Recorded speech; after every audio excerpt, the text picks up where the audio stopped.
আমি বলতে চাই, কারণ এই সরকার আবু সাঈদের, শহীদ আবু সাঈদের রক্তের উপর দিয়ে প্রতিষ্ঠিত।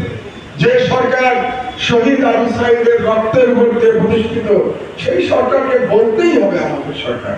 সেই সরকার ভুল ত্রুটি করতে পারে, তারপরেও সেই সরকার আমাদের সরকার। সেই সরকারের ভুলগুলো দেখিয়ে দিতে হবে।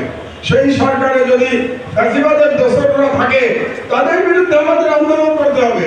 সরকারকে বলতে হবে এই ফ্যাসিবাদের দোসরদের আপনারা সরিয়ে দেন, কিন্তু সরকারকে সহযোগিতা করতে হবে যতক্ষণ না পর্যন্ত এই সরকার হাসিনার মতো দিল্লির কাছে আবার সারেন্ডার না করে।